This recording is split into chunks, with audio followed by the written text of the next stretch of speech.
Blog Talk Radio.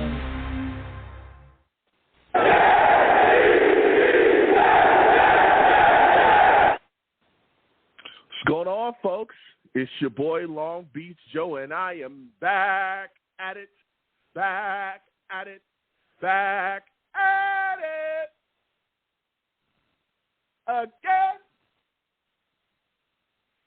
I'm back at it again, man. Listen, we have quite a bit to discuss, man. Oh, terrible loss to the Chargers. We're going to be talking about that. We're also going to be talking about the Jets' upcoming game against the Raiders on Sunday night. Apologize to anyone who was trying to get on for the last show. Y'all know Blog Talk is poop, man. Big fail on Blog Talk, man. We'll be discussing that. Listen, 515-602-9639. 515-602-9639 is the number. Call in. I am taking all callers. Again, when you call in, be patient. Lines are hot. We're going to get to everybody. Trust, okay?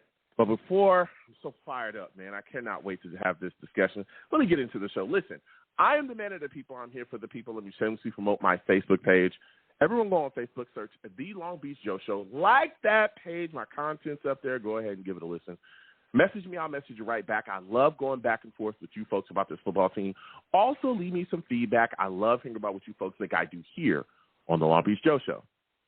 I'm also on Twitter as well. Go on over to Twitter. Type in @The Long Beach Joe, @The Long Beach Joe on Twitter.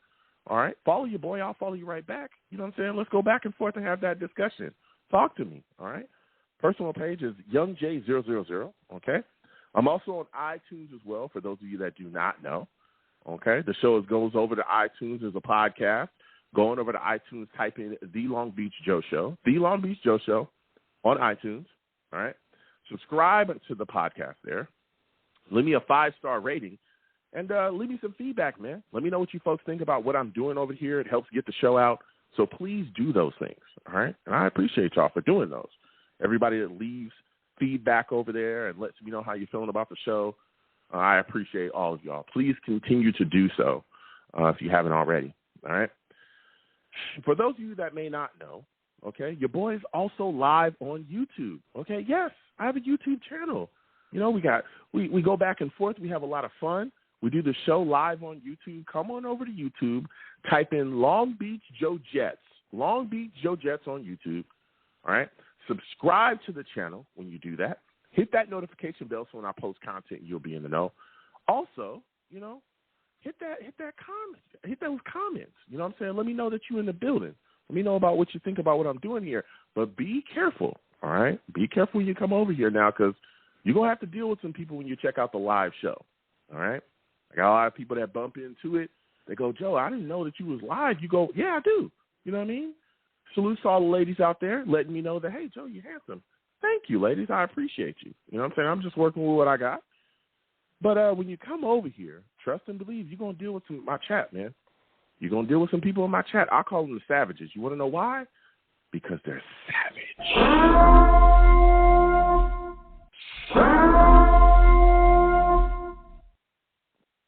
Listen, man, they get after everybody, all right? They get after everybody. They don't give a crap who you are, okay? They don't care at all. They don't care who you are, where you're from. If they don't like your takes, if they're not feeling it, they're going to let you know they're not feeling it, all right? And that's that. They speak their minds, and I respect it, okay? I respect it. So watch your step. Watch your step when you come over here, okay? They're respectful, but don't get too comfortable. Okay? Because they'll get after you. Dakota, I see you in the building. Michael, I see you in the building. Salutes. All right? We're going to get to it also. Savages in the chat. Look, drop your questions. I'll come to y'all as well. Between calls, we'll get to y'all questions and talk to y'all too. Keep in mind, I'm only one man. All right? So, but believe me, we'll come to y'all as well. They love having discussions in there. And I love discussing, what's going on with y'all as well. So salute to all the savages joining me. And again, Long Beach Joe Jets on YouTube. Subscribe, hit that notification bell. Click all when you hit that notification bell, and give the videos a thumbs up, and also share it across your social media with your friends and your family. All right? So, boy, oh, boy, do we have some things to get to. I'm going to make it as quick as possible because I got to get to these lines. Ted, I see you in the building. Salutes. We'll be coming to you. We got other callers as well on the line. Hold on. We'll get to everybody again. 515-602-9639. 515-602-9639 is the number. Call in. The lines are hot. We will get to everybody. New callers, be patient, okay? Don't call in and hang up. We will get to you in a second, all right? I can see you, all right? Now listen here. The New York Jets took a tough loss to the Chargers, as we know, 27-6, and it was brutal. It was brutal because the Jets' offense was awful, all right? It was bad, man. Stupid penalties, just crazy momentum-killing penalties. Zach Wilson running for his life most of the game, couldn't get anything done. 8 sacks. 8 sacks. He was sacked 8 times by the Chargers defense. Strip sacks as well. Lost 2 fumbles. I mean, we saw some crazy nonsense. Billy Turner put it right tackle. Why? I have no clue. All right? Billy Turner was put at right tackle. He couldn't do a darn thing. I'm talking about a darn thing with Bosa or anybody else for that matter. Our offensive line just absolutely struggled. The right side was getting cooked, ate up. We also had turnovers as well. We saw Garrett Wilson have an early fumble. The offense was just stuttering and stammering, couldn't get it done. We couldn't run the football effectively. Alan Lazard can't catch. Alan Lazard can't not catch, okay? We're talking about him tonight as well. Not only that, but the penalties, like I said, were ridiculous, okay, against the Chargers. Ridiculous. 8 penalties on the day from the team costed us 40 yards. Let me tell you how the penalties killed us against the Chargers. On 3rd and 3, all right, the Jets were on the 32-yard line. Rucker gets a false start. Jeremy Rucker had a bunch of false starts, too. Rucker gets a false start, and then Tomlinson gives up a sack, and the Jets end up having a punt from the 45, completely taking us out of field goal range or anything else. I mean, it was ridiculous. There was a big game that was called back in that game because of Lazard as well. Penalty on him. Garrett Wilson had penalty, too. I think he was blocking the back. It was ridiculous. All of this going on. This Jets offense played like poop. Could not get anything rolling, nothing going, nothing. And it was sad because the Jets defense played unbelievable. Got to Herbert 5 times. We saw them running all over the place. They were taking care of business. The way the Jets defense played, if this offense had just been average, been able to put up something, the Jets take that game. Couldn't get it done. We also gave up a punt return as well early in the game for a touchdown. We stunk. Could not get it done.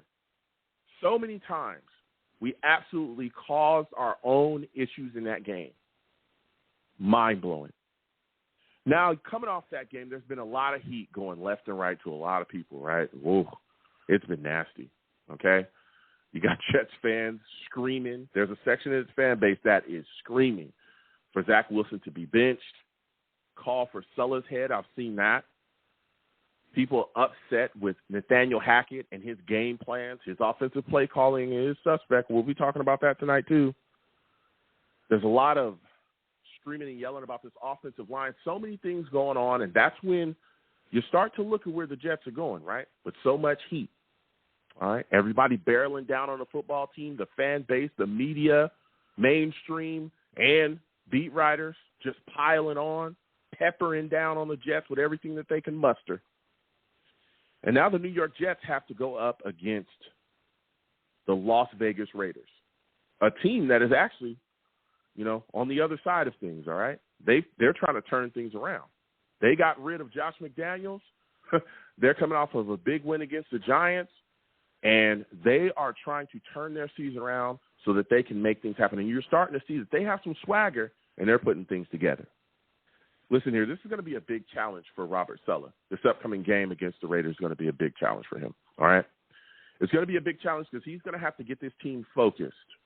He's going to have to get this team focused and ready to go for a Raiders team that is absolutely going to go in there and give them every piece of the gas pedal that they can give them. The Raiders are going to come out playing like their hair is on fire. I'm telling you, this is going to be Sunday night. We're going to be in Vegas, all right?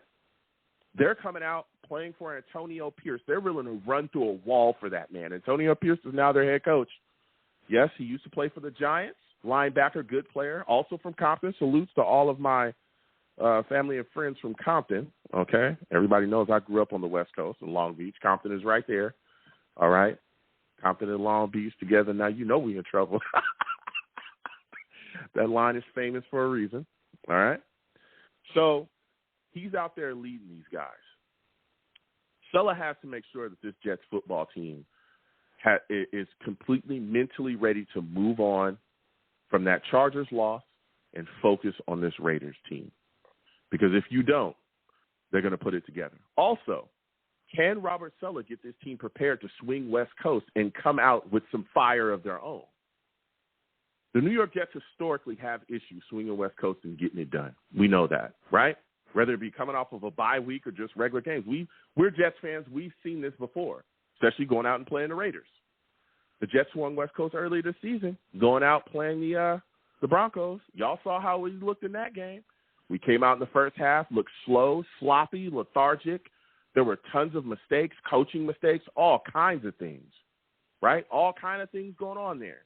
Now, we were able to pull it together and get some things rolling. In the second half, we were able to pull some things out, and we did get a W there.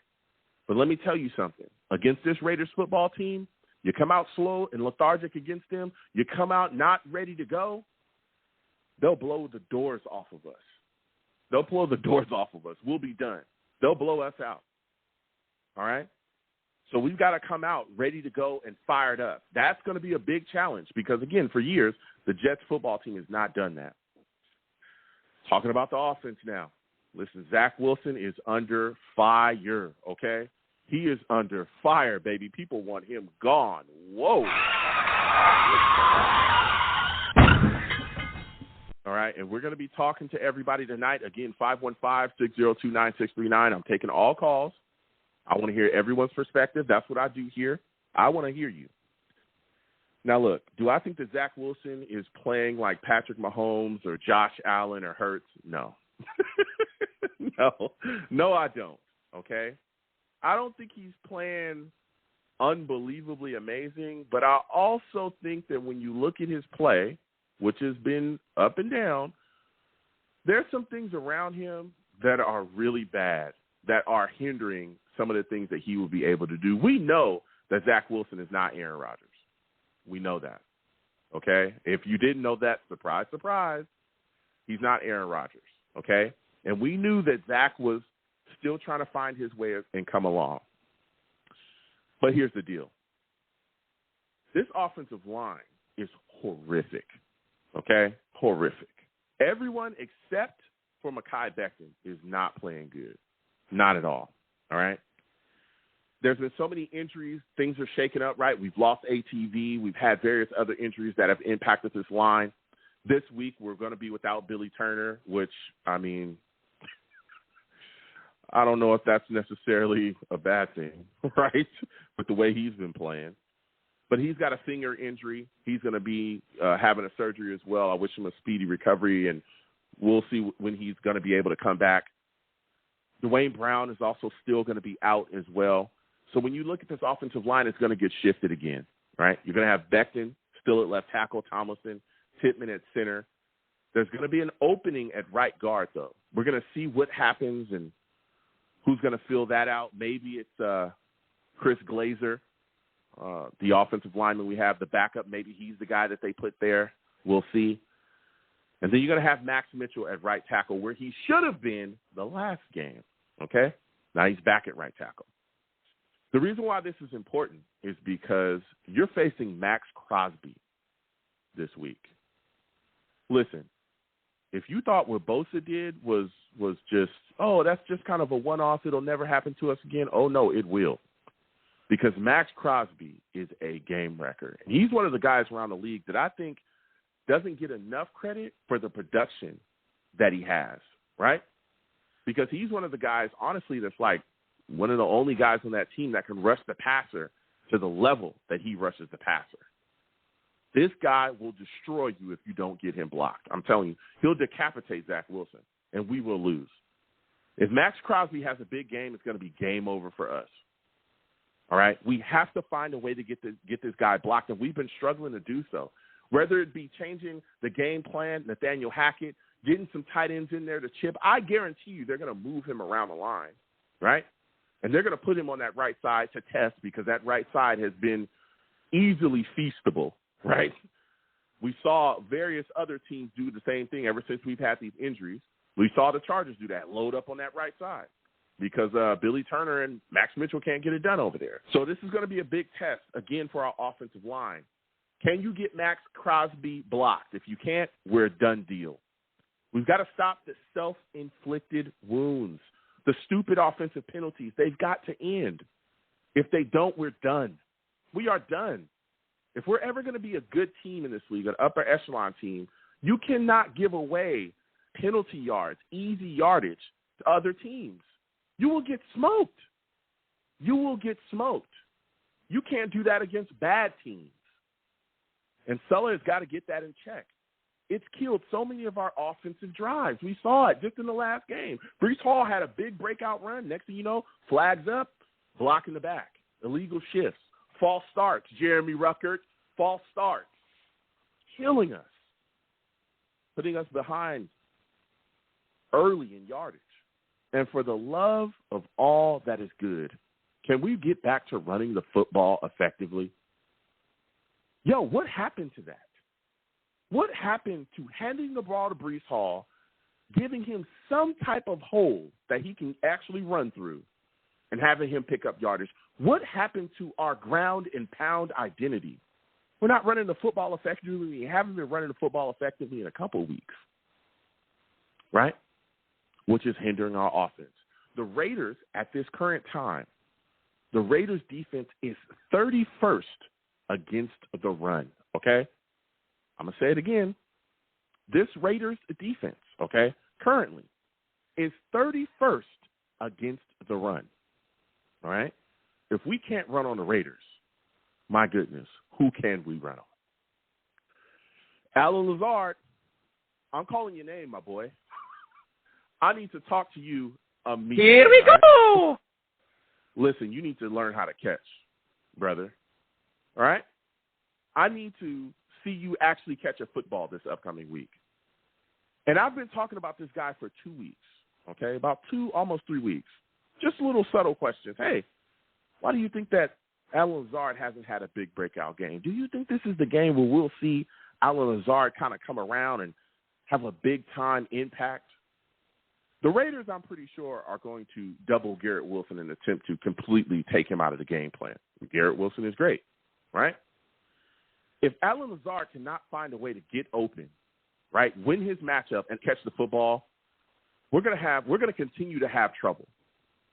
It's mind-blowing to me when I watch a guy that's like 6'4", 6'5", right, play like he's 5'1".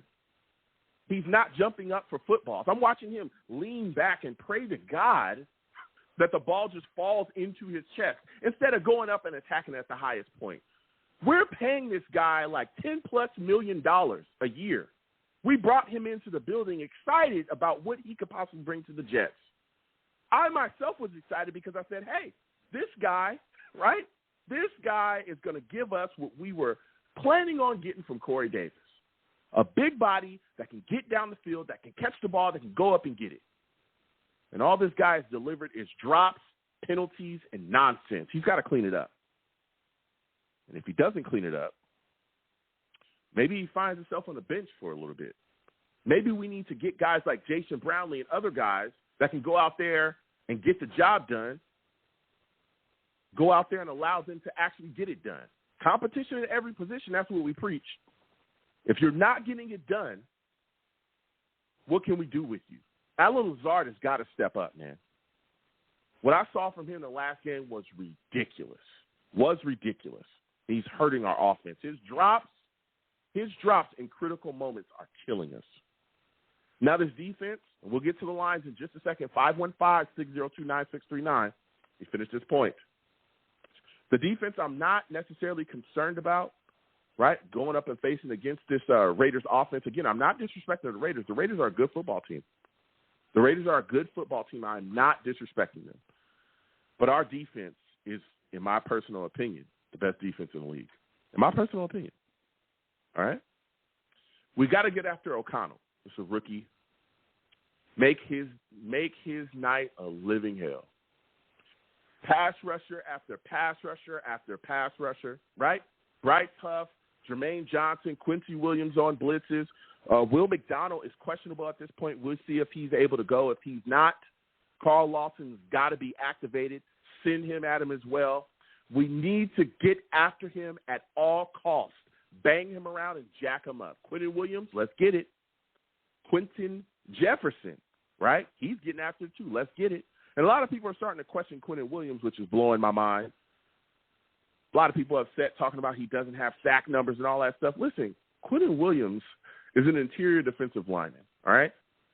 He's not an edge rusher. That's not what he does. And simply because the sack numbers aren't there, that doesn't mean that he's not having an impact on the game, all right? Look at the way that teams are playing us. They're literally doubling, sometimes triple teaming this guy, opening up the edge pressure for Jermaine Johnson and Huff. They're winning their matchups, their one-on-ones, and then getting straight to the QB. Never mind the fact that he's still having a gigantic impact on the running game. You're not running at Quentin Williams. You're not doing that at all. Even when they double him, he's still beating the double and blowing up the running game. So I don't know why people are questioning Quentin Williams and what he's doing out there on the field, because he's still getting it done in a big way. Trust. I'm a little concerned about Davante Adams, right? We all know he's a monster. Sauce and Reed, I'm sure they're going to be able to take care of their business. I don't know if they're going to have Sauce follow him, because that's not necessarily what they do, but I wouldn't be against it. Let's have Sauce follow. Let's have, our best corner follow Davante Adams. But again, even if he doesn't have Sauce following him, Reed is a great corner in this league too. Don't get it confused. DJ Reed will be able to cover him as well. All right? So those are my thoughts. We're going to get to the calls, man. 515-602-9639. 515-602-9639 is the number. Call in. We're going to be discussing it all. Boy, oh boy, there's people that cannot stand Zach Wilson. They can't stand Zach Wilson. I want to hear about it. Listen, when you call in, please be patient. We'll get to everyone. Also, make sure you have a good phone line, okay? Keep your background noise on mute, all right? I need to be able to hear you, so make sure you don't have any background noise, all right? Also, make sure, again, that your line is good to go. Also, new callers, when you call in, there's no cursing on my show. Don't call into my cursing. Don't call into my show cursing, excuse me. I'll get you out of here fast. I'm talking fast. Faster than Jets fans want to get rid of Zach Wilson.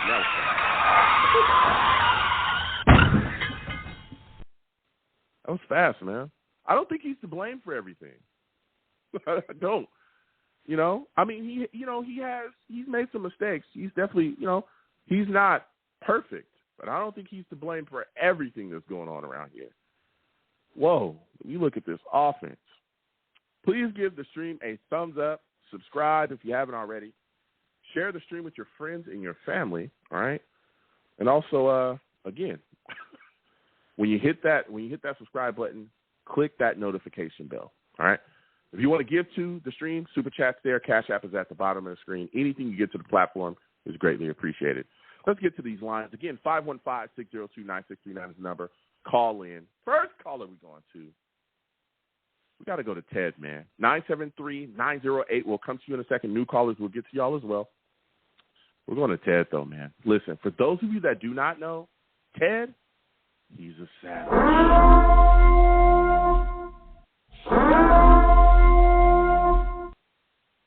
Ted, I want to thank you for calling in. There's been a lot of things moving and shaking, Ted, and I'm here to listen. Okay, I'm here to hear what the people have to say. There's been a lot of people calling, a lot of Jets fans calling for Zach Wilson's head. Give me your thoughts on the state of Zach Wilson currently, and what are your thoughts as well about Sulla saying that he won't bench Zach because he believes the issues on offense aren't just about him? Wow, Joe. It's a pretty complicated question because we're so bad in so many areas, it's hard to pick that question, pick an accurate answer to that question.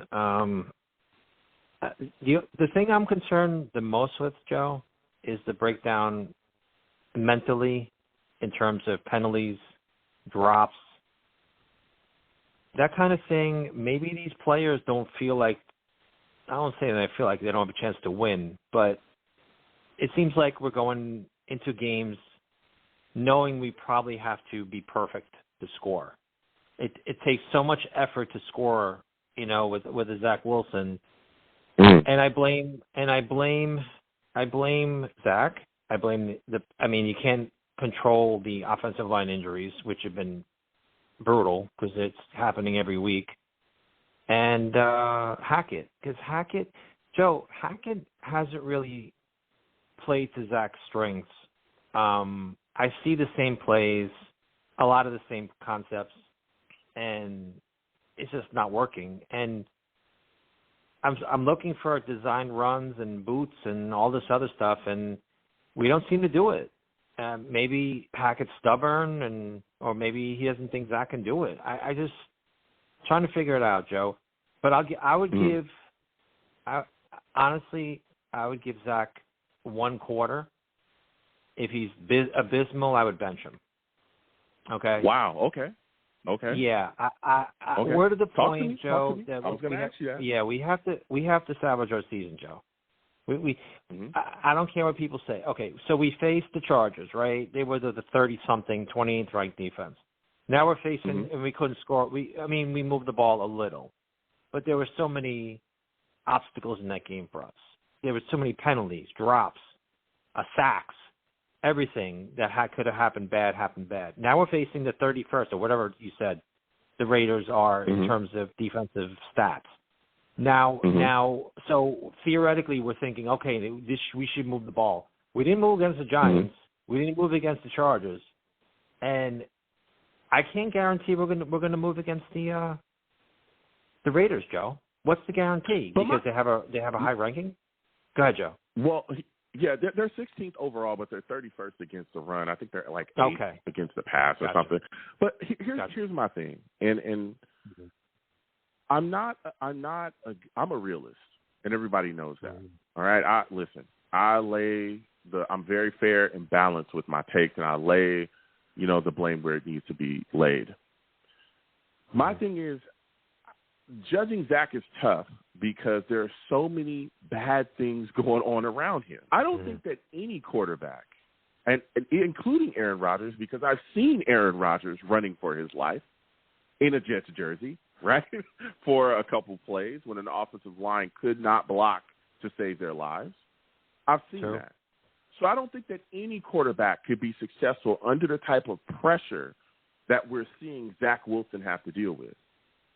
And I understand that we weren't moving the football, but it's tough to do that when Billy Turner, the Billy Turnstile Turner, is allowing any and everybody to be in Zach's face all night long. No disrespect, Ted, but I think you could have went out there and got a sack.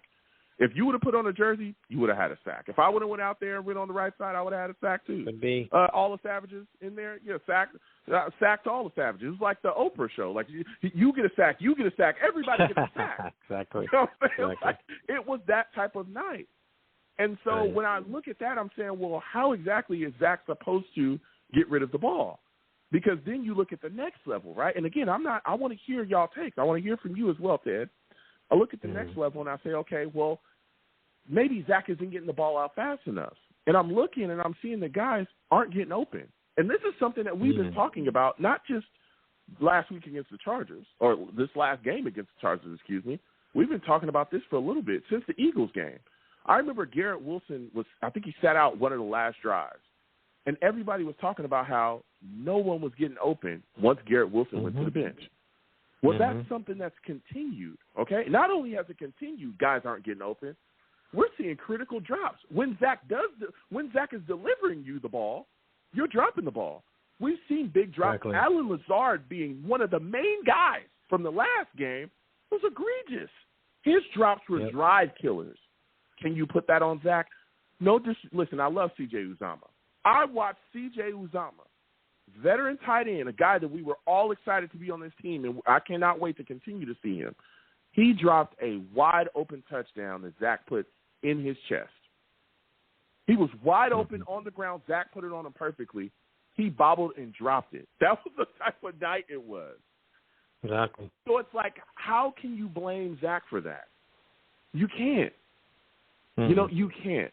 And I understand. And again, I'm hearing everybody's perspective. I want to hear from everybody. But I'm just a little bit worried about, it's almost as if, and we've seen this in the past because Zach has been so bad, it's almost as if we're just going to blame everything on him. If the offense isn't producing, it's just because of Zach. And we just ignored everything else. We ignored that Garrett Wilson fumbled early. We ignored that the penalties that are not on Zach Wilson. Garrett Wilson had a penalty as well, a block in the back that hurt us. Lazard had penalties. Rucker had false start. I mean, it was Laken Thomason was giving up sacks too. We're ignoring everything else and just putting everything on Zach. Is Zach perfect? No.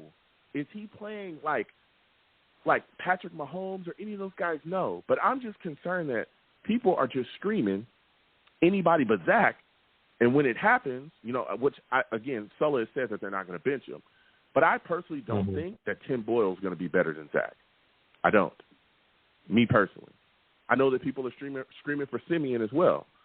Listen, a lot of the sacks that Zach has been getting away from with his athleticism, I don't know if Simeon is going to be able to get away from those. I don't know.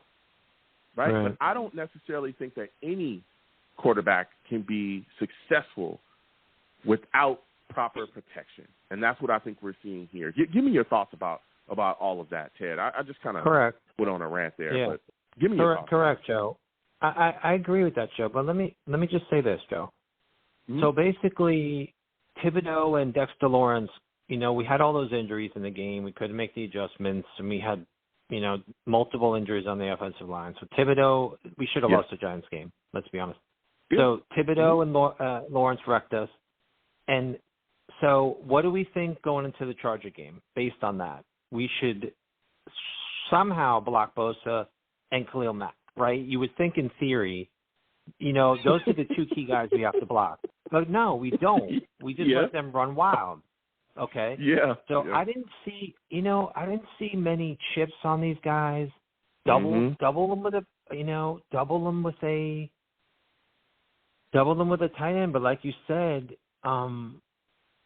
these guys aren't getting open. So if you double these guys, on the offensive line with a tight end to max protect, you got three men going out on a route. No one's going to be open. So you got to pick your poison, right, Joe? It's a cluster F, Joe. Everything just is not working. So I don't know what's going to fix it, And like you said about the backup, I'm looking at it more as a spark. Maybe maybe a lot of these guys have seen this movie last year. They know that Zach is what he is, and he can only do so much, and he's limited. I mean, he's flashed, but he hasn't been consistent. So I think a lot of these guys know, if Garrett Wilson can't get open, I mean, those guys. Basically, these defenders are sitting on these routes, and as soon as there's no run after catch. These tight ends are getting blasted as soon as they catch the ball, and the running backs. I mean, there's nothing. There's no loose. Hackett doesn't go back and throw a bomb ever. I mean, I would just open it up, and I would put Brown. First of all, I would say Lazard. That's the first guy. I would definitely bench him. Yeah, Tyler wants to keep him in, but I would bench him. I'd say, listen, son, Brownlee's going in. We're going to see what we have with the youngsters. Let's see how hungry these youngsters are. Okay? I would go with that, Joe, because Lazard can't get separation. And like you said, he's self-destructing, basically. Yeah. It's a tough situation, Joe. Go ahead.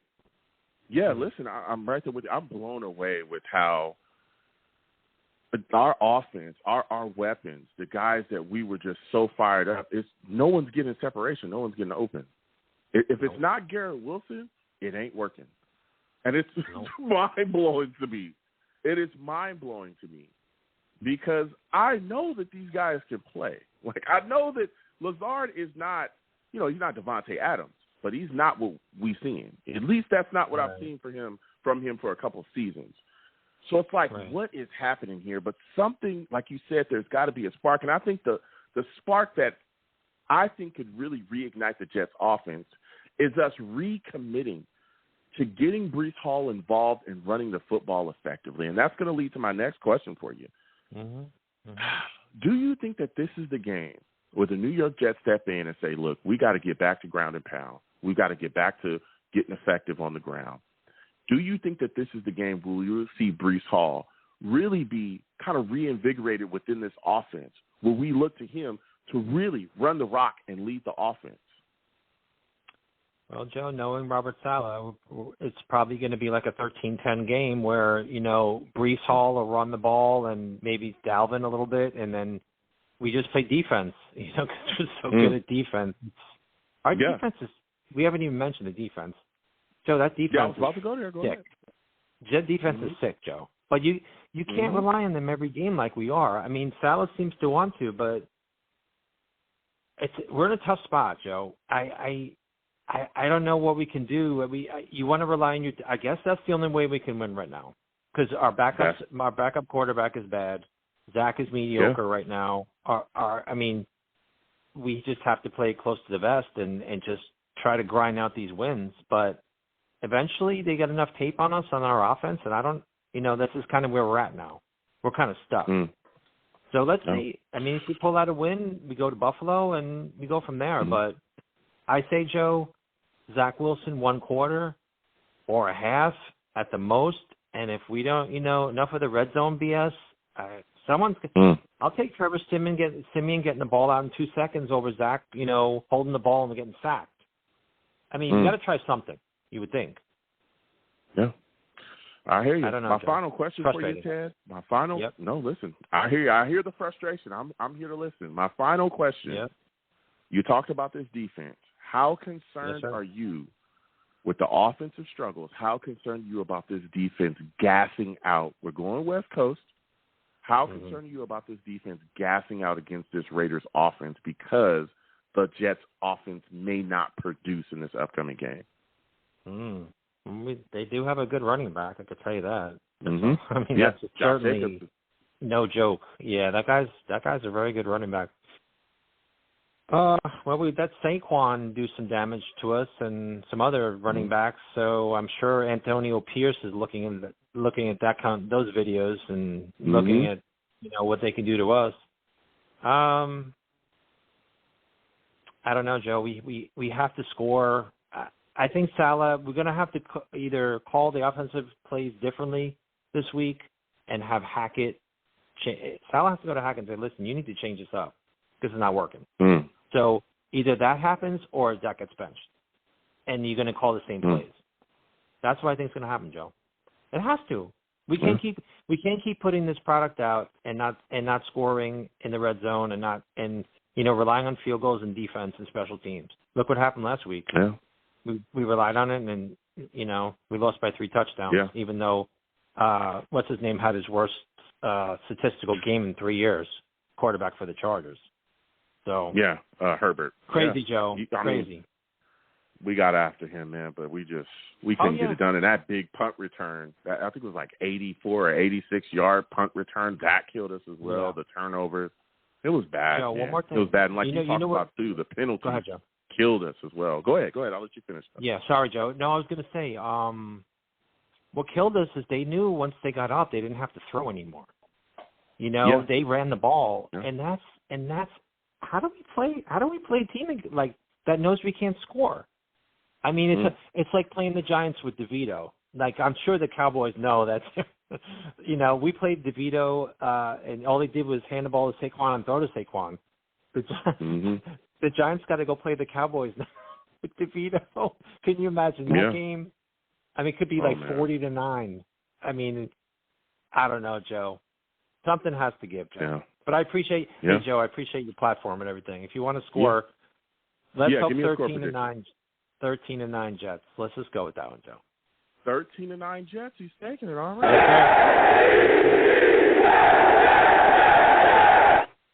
Ted, thank you for calling in. You have yourself a good one, all right? You too. Thanks for a few minutes, Joe. Have a good one. Absolutely. We're going to keep getting to these lines. Again, 515-602-9639. 515-602-9639 is the number. Call in. I am taking all callers. If you call in, be patient. We'll get to everybody. Next, we're going to go to Shogun, man. We're going to Shogun. I know he has some heat. For those of you that do not know, Shogun is a savage.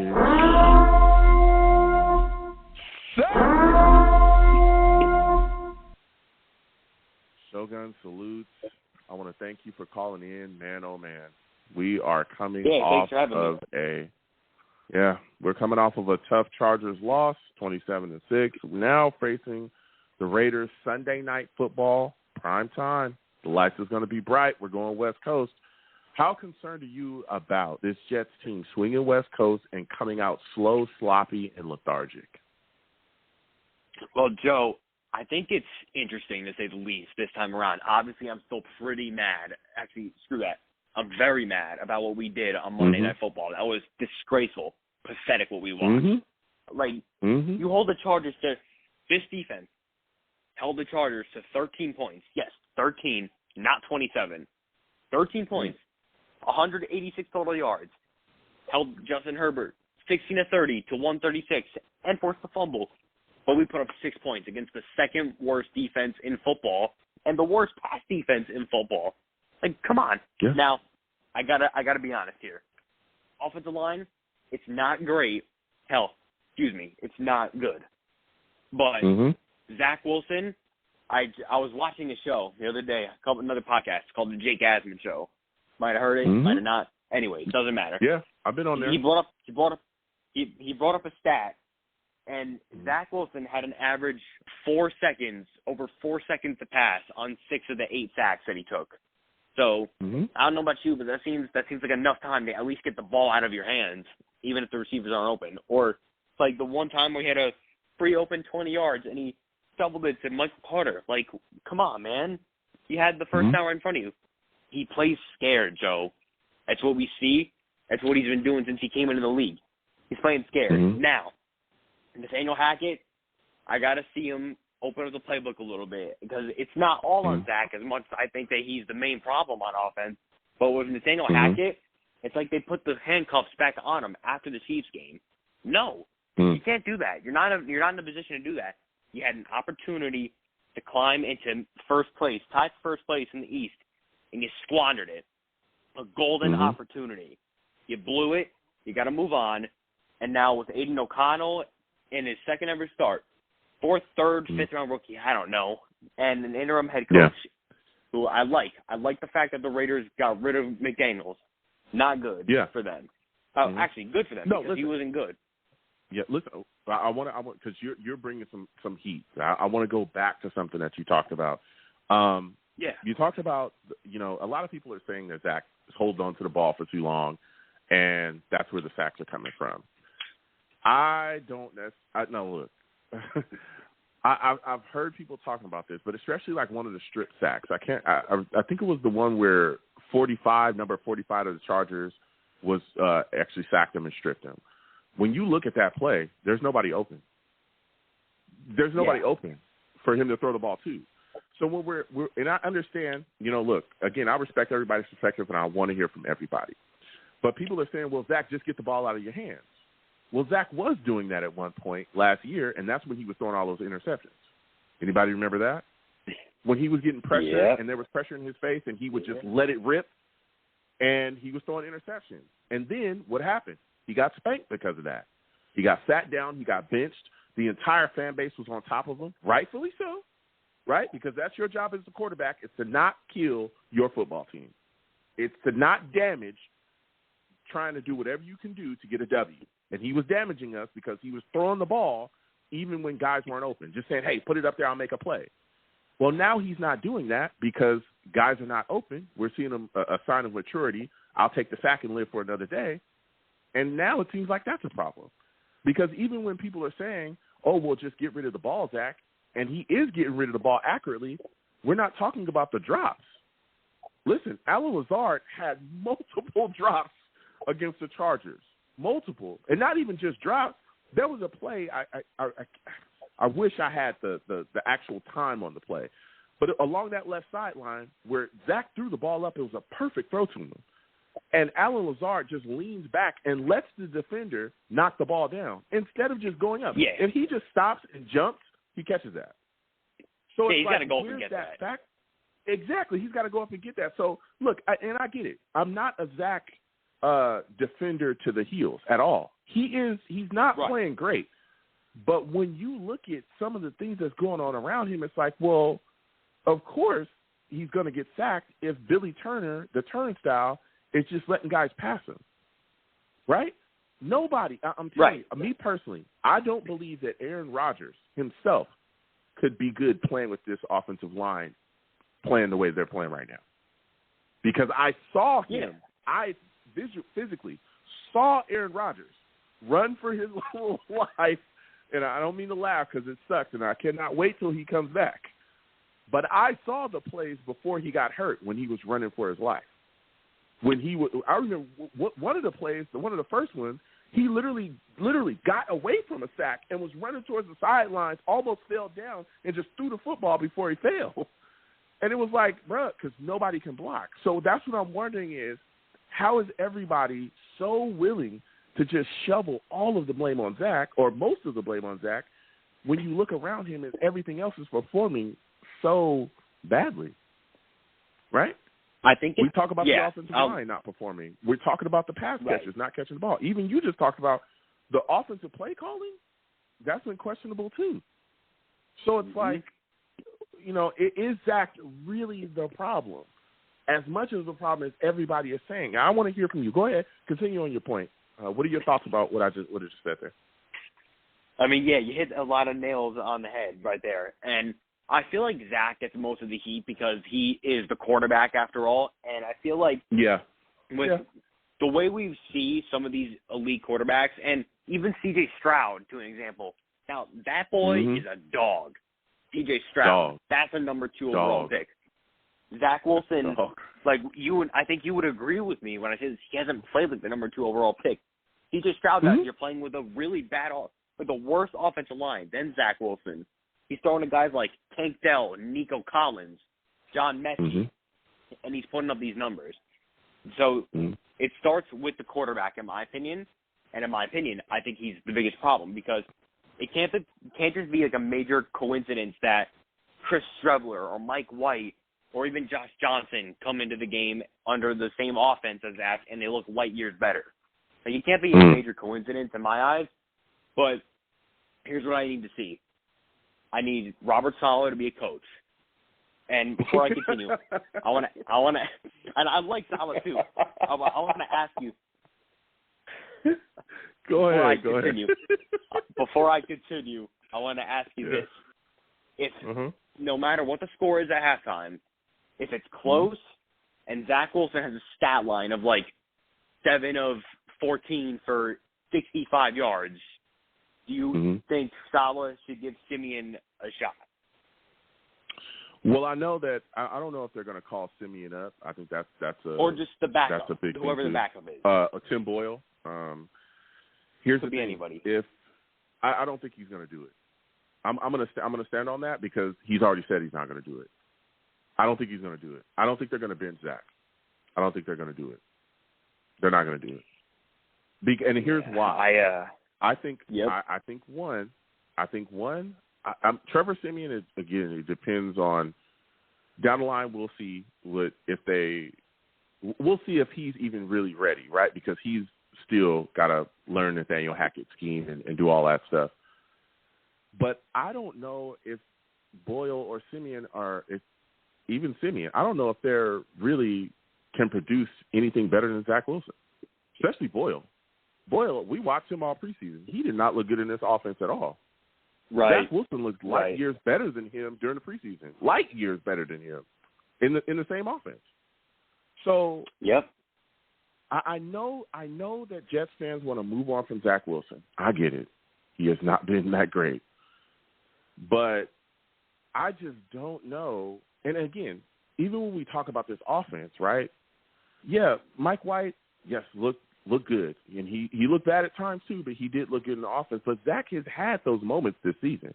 It's not like he's been trashed this whole, or been like the Chargers game the whole season. The Chargers game and probably the Chargers game and the Patriots game is two bad games from him this season. The Patriots game was absolutely more him than anything, but that's Belichick. Belichick makes everybody look like that, even guys that are in the Hall of Fame. If he's played against you, he's made you look bad. But I feel like people forget about Zach's play in the Bills game, Zach's play in that Chiefs game, which was unbelievable, right? And Zach's play in the Eagles game I thought was solid.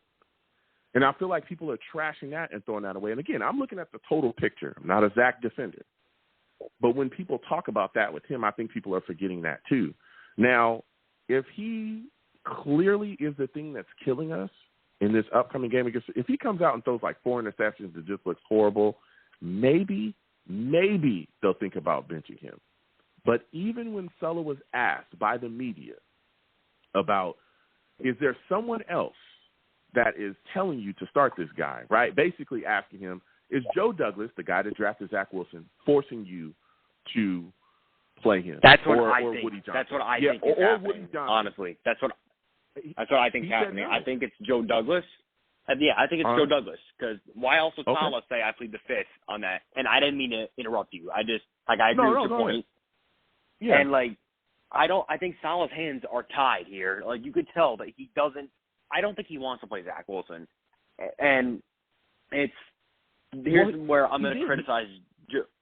He did though. He did come out and say, he literally said during the conference that they're all on the same accord, that he's not being forced to start Zach Wilson. I don't think he is. And I don't think that Joe Douglas. Yeah. I don't think that Joe Douglas would listen. Joe Douglas is the general manager. I don't think that Joe Douglas would want to kill his season and force Zach Wilson down the throat to everybody. Because if he wanted to do that, he never would have traded for Aaron Rodgers. He never would have done that. Yeah, you would bring it. Good point. I feel like that's why I was like, look, I'm listening to everybody. But why? If you wanted to force, listen, if this was all Joe Douglas, we would have never even entertained Derek Carr. That would have never been a thought. We would have never have given up capital for Aaron Rodgers. We would have known from the jump that Zach Wilson was going to play again this upcoming season. He didn't do that. Yeah, and this is when you trade for Aaron Rodgers, and I'm going to let you go ahead, Shogun, because I want to hear your take. When you trade for Aaron Rodgers and you give up the capital that we're going to give up, the first round, we'll see what happens, right? How much? But we gave up quite a bit of capital and money, right? Now he did give us some back, but that was, that's a good feeling. But we know we still going to have to pay him. That in itself is an admittance of Zach ain't ready. Silently. Yeah. Zach ain't ready. So, Aaron, come on in.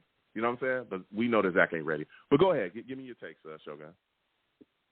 Yeah, and I feel like with Zach Wilson, it's just we want to see – we're not asking him to be Patrick Mahomes. We know Zach Wilson's never going to reach that level. But we want to see more consistency out of him. This is his third year in the league, and I want to see him just perform a little better. Like, be smarter with the ball, have better pocket awareness, take off a run, because Zach's a good runner. And I feel like if he just interceptions, I know the interceptions have been lowered from him this season, but the fumbles, they don't help either. So this is where I'm going to need Zach, if he does play the full 60 minutes, or however long he's on the field for on Sunday, this is what I need to see. Clean game, no turnovers, be smart with the ball, and hopefully the offensive line doesn't let Max Crosby eat him, and maybe he'll be fine to walk out in one piece. Now, I am praying that this offensive line blocks against the Raiders, because if Max Crosby goes off lights out, we're going to lose. We're going to lose. I've been telling everybody, listen, that's my take. If Max Crosby has a big game, we are done. We're finished. Because I'm telling you, I'm on the West Coast. I was here when they were in Oakland. I watched them. I was forced. Max Crosby is really good, and he is a game wrecker. And now you were talking about some things, and I want to continue to hear your takes, but I wanted to also speak with you about the issues with penalties. Are you concerned about that continuing in this upcoming game against the Raiders? Because we had 9 in the game against the Giants for I think 85 yards. We had 8 penalties against the Chargers for 40 yards. That stuff is killing us, man. It's absolutely destroying us from top to bottom, whether it be our offense or, we've even seen on defense. Michael Clemens had a penalty that gave, I think it was the Giants, a first down when they were going to punt. It was just ridiculous stuff. So give me your thoughts about that as well. And do you think that is a sign of bad coaching? Yeah, I think it's funny that that's actually becoming a bit of a problem now with the Jets, because for the first 8-7 weeks of this season, the Jets were like the third least penalized team in the league. And in the last 2 weeks or last 2 games that they've played, they're like top 3 in penalties, which that's not good. I need to see Saleh hold his players accountable a little bit, because he's a players coach, and a real players coach is going to hold his players accountable. I can't have him go all softy on these guys. These are big, and I'm telling you, these are big men that play for this team. Big men. Now, what I need these big men to do, we know Aiden O'Connell's a rookie. Antonio Pierce, is that the guy's name, the coach? Antonio Pierce? Yes, it's Antonio Pierce. Yeah, so he's the coach now. What I need to see is Saleh. I need him to use his wisdom, and I need him to use his experience to get the upper hand. We know our defense is probably not going to lose us this game. They're not going to give up a lot of points. We know that. Davante Adams, he'll get his catches, but he's not going to go off. No, you got to be really, really good to go off against this defense. But now, this defense, they got to get after the quarterback. That's the top thing that I want them to do, because when you generate pressure on a rookie, you're going to set up problems for that guy. And with this defense, and I'm telling you, I got a feeling, Quinnen Williams is about to eat for lunch, for dinner, for breakfast, all in one sitting in a nice big Vegas venue. He's about to eat. Bryce Huff going to eat. Jermaine Johnson going to eat. Maybe Michael Clemens actually gets a tackle. We'll see. Now, Sauce, DJ, going to keep everybody in check. Quincy and Mosley, we know they're going to do their thing. But I got a feeling, Sunday, we are going to play like the New York Jets. We are New York's best. We beat the Giants.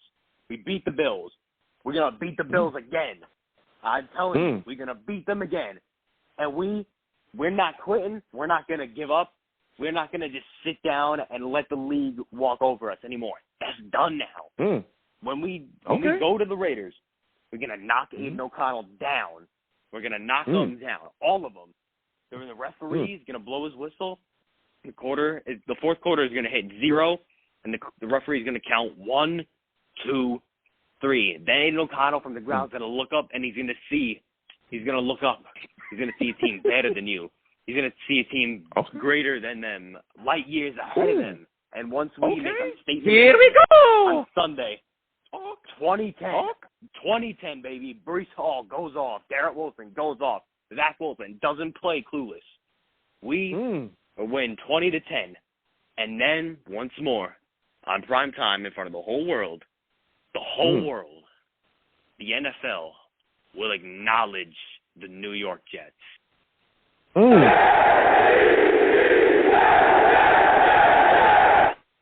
Shogun, this has been a great call from you. I got to slide off. I got other callers. Next time I have a show, I want to hear from you, all right? Yeah, I got you, man. Thanks for having me on, as always. It's always fun to chat here. It's always fun to call in. We know we bring in the heat. I bring the heat. You know that's a guaranteed given every time I get on the line. That's just what I do, man. I'm perceived Shogun. It's just what I'm all about. Take care, Joe. All right. Salutes. Listen, Shogun called in with some fire. I ain't going to lie to you, all right? He called in with some fire there.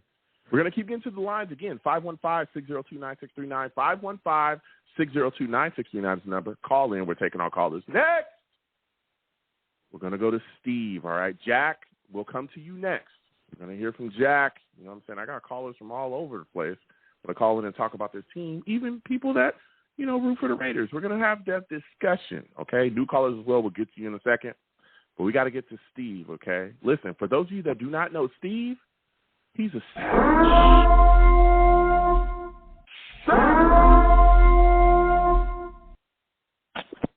Steve, salutes. I'm here talking to, various people about a lot of things going on with the New York Jets. A lot of people want to Zach Wilson, want to get rid of him. What are your thoughts, Steve? What are your thoughts about this offense and its struggles, and what are your thoughts about Zach Wilson, man? Hey, Joe. Well, first of all, thank you again for having me on your show. It's always great to talk about, the football team and in the situation we're at where they're at now. So here's my thing, Joe. So going into this game, obviously against the Raiders, just wanted to give you a quick recap because I know a lot of people were talking about the last game we had on Monday night against the Chargers. And I'll go straight to the offense. Listen, yes, Zach Wilson, did he play a terrible game on Monday night against the Chargers? Yes, he did. However, though, Zach Wilson is not really to fully blame in this game. And this is the reason why. Now, Zach was part of the reason why we did lose on Monday night to the Chargers. I'm going to say this right now, and obviously he is not playing in this game on Monday on Sunday night. Atrocious. Okay? He was horrible in that game. Like he couldn't block Bosa. Obviously now he isn't playing this Sunday because he ended up having a broken finger on his hand. He's out this Sunday, which honestly, listen, after the game that he had, I honestly am glad that I'm not going to see him play on Sunday night. But the one player, Joe, that actually played really well for us on Monday against that game against the Chargers on the offensive line was Mekhi Becton. He was the only player on the offensive line that played well for us. The other players did but here's the thing, though. The one thing that Zach Wilson did make a mistake about was that when he would get sacked, he would hold on to the ball too long. Holding on to the ball too long is not a good thing because that's when you get sacked. But where is he supposed to go with the ball, though, Steve? Where's he supposed to go to the ball? Everyone's saying he's holding on to the ball for too long. But I'm wondering where he's supposed to go with the ball because I'm watching these plays and nobody's open. No, and if Zach is about to get sacked, you know what he needs to do? Just throw it away to the sideline. Well, he's got to get outside the pocket to do that, though. You can't just throw it to the sidelines. That's intentional grounding. Yeah. If he could do that every play, he'd do it. He can't. Yeah, you have to get outside the pocket to then throw the ball out of bounds. He can't do that because the pocket's collapsing around him. I'm not like a Zach defender. I watched the game just like y'all watched the game. On that fumble that everybody is blaming him for when it was number 45, if you watch that play, there is no one open. Garrett Wilson is the one that is the closest to coming open, and he was at the top of his route. He's literally at the top of his route when Zach gets sacked. There was no way that he was going to get that ball out anywhere. But go ahead, Steve. No, and Joe, you're absolutely right. And you're absolutely right. And here is another thing I'm going to say, too. And when you were talking about the receivers earlier, I love Garrett Wilson, but I thought on the Monday night game against the Chargers, I thought that was Garrett Wilson's worst game as a Jet. Ever since he became in New York, that Monday night game against the Chargers was his worst game because he had a fumble in the game. He also had Garrett Wilson, I think if I remember, I think he dropped the pass as well. But he did. Alan Lazard was terrible. Like there was at one point where Zach Wilson actually threw a nice deep pass to him that Alan Lazard should have caught. You know what Alan Lazard did? He stayed in one spot and stopped and tried to catch the ball in the air. That Chargers defender came right back in and knocked the ball away from him on that play. And the thing is, now obviously that was the offensive side of the ball. And of course, with CJ Uzomah, man, he's got to learn to catch. When he's wide open, when Zach goes a nice pass to him, CJ Uzomah, my God, you got to catch the ball, my friend. Now, let me tell you, the one thing I'll say, now I'll go to the defense. The defense, once again, was phenomenal in that game. And not a lot of the points was given up by the defense. I mean, unfortunately, we gave up that punt return for a touchdown, Joe. But there was something. There is something, though, I am going to say about the defense that I am a little bit disappointed about. We have been playing good. We sacked Justin Herbert 6 times in that game. We held Justin Herbert to 136 yards in the air. We also held Austin Eckler to 47 yards on the ground. but even though he ended up scoring 2 TDs against us, here's the thing, Joe. There's one problem that the Jets defense hasn't done. We haven't been able to create turnovers, okay? We have not been able to create turnovers. Joe, there was at one point in a play in the game, Will McDonald got his first career sack in that game. That was the play where he stripped Justin Herbert from the ball. Michael Clemens was right in that area where Herbert lost the ball, and what Michael Clemens was supposed to do was jump on the ball. You know what he decided to do? He decided to stand there and grab the football from the ground. No, you're supposed to jump onto the ball. If anybody, okay, here's a phrase I'm going to listen to.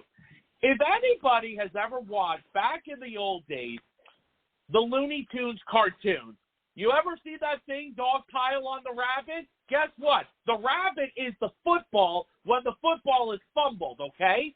That's the thing.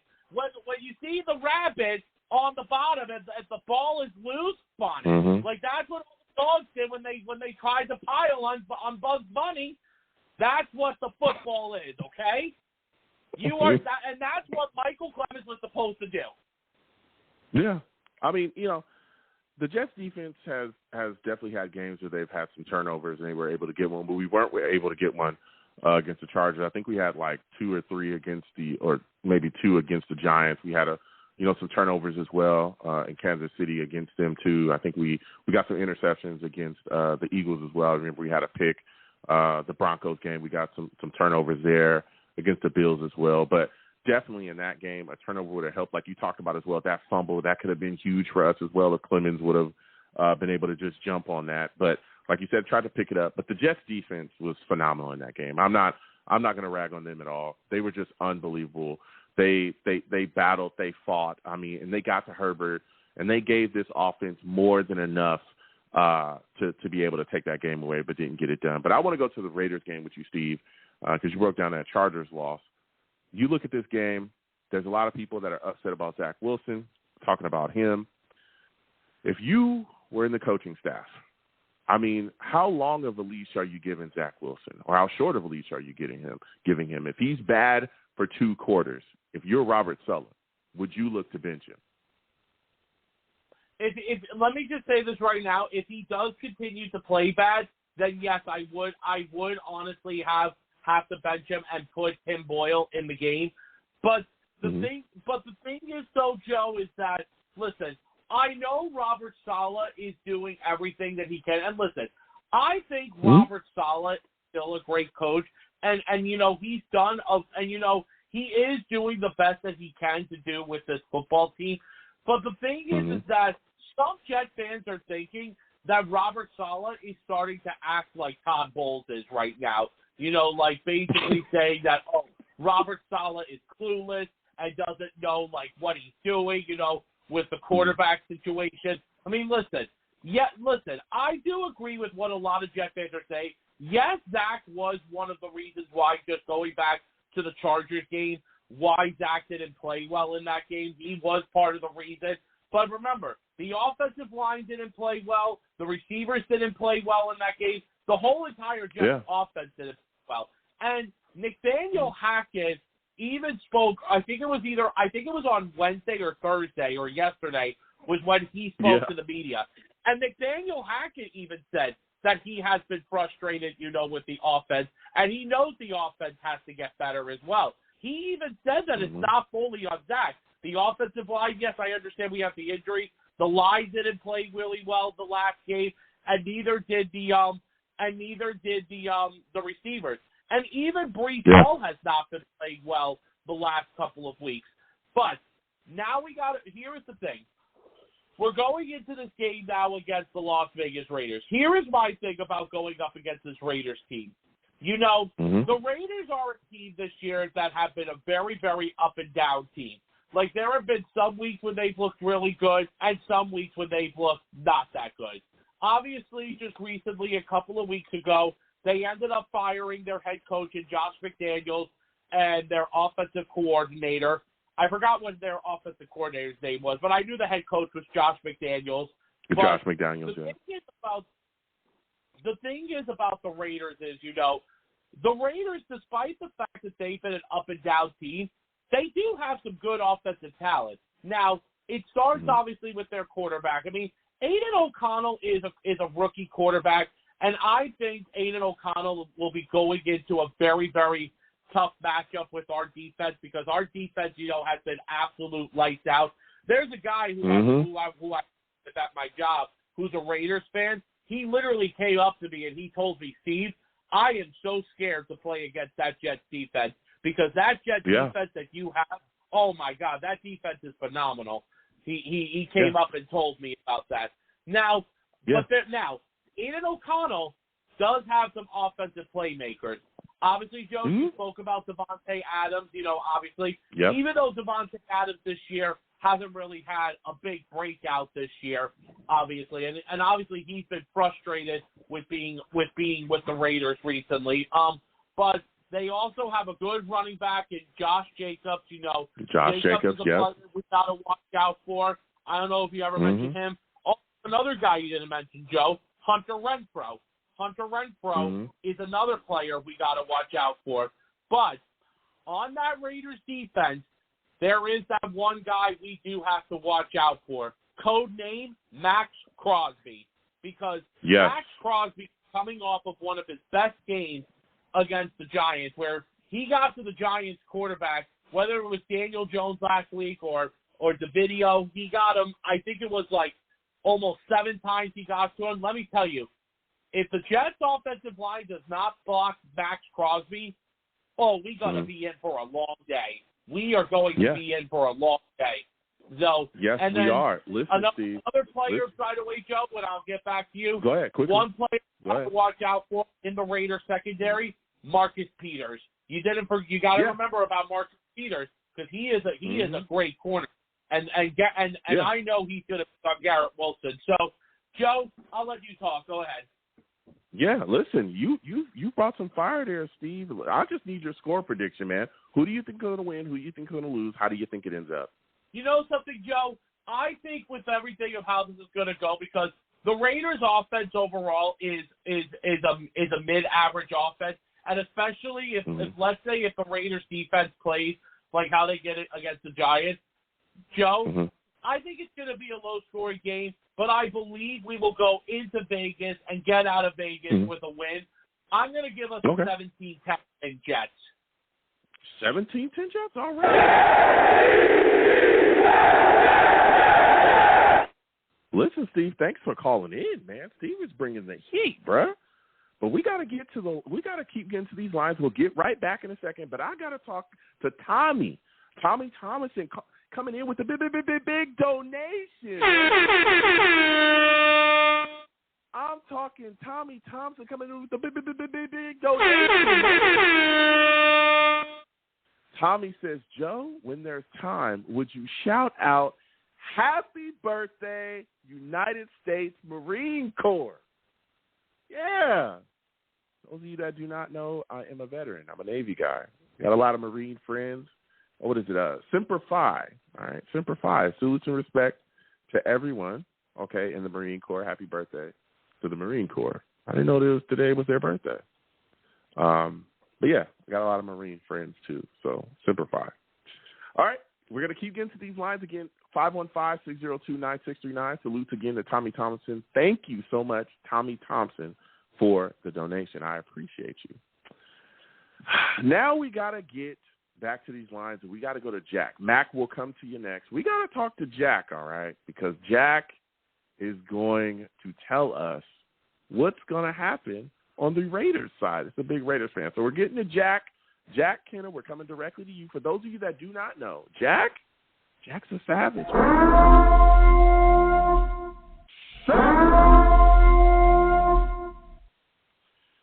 Jack salutes, okay? I want to thank you for calling in. Listen, we've been having discussions tonight. We got the Raiders, coming up. It's on the Jets schedule. We're going to be playing each other Sunday night. Okay, the lights are going to be bright. I want to start at the top, though, all right? You guys got rid of Josh McDaniels, and it seems like y'all trying to turn y'all season around over there. A lot of swagger. Yeah. I'm seeing guys smoking cigars in the locker room. Give me your thoughts on what you're seeing out of the players and what you're seeing from the franchise now that you folks have moved on from McDaniels.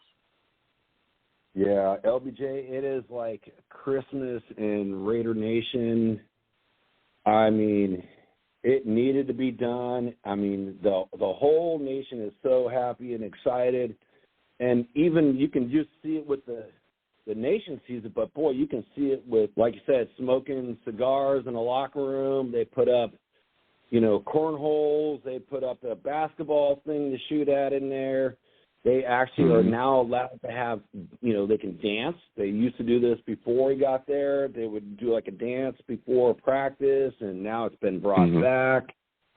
And there's no more Davante Adams, even though he only got 34 yards last game, complaining and being upset, just saying, hey, we're not doing things the right way. And it's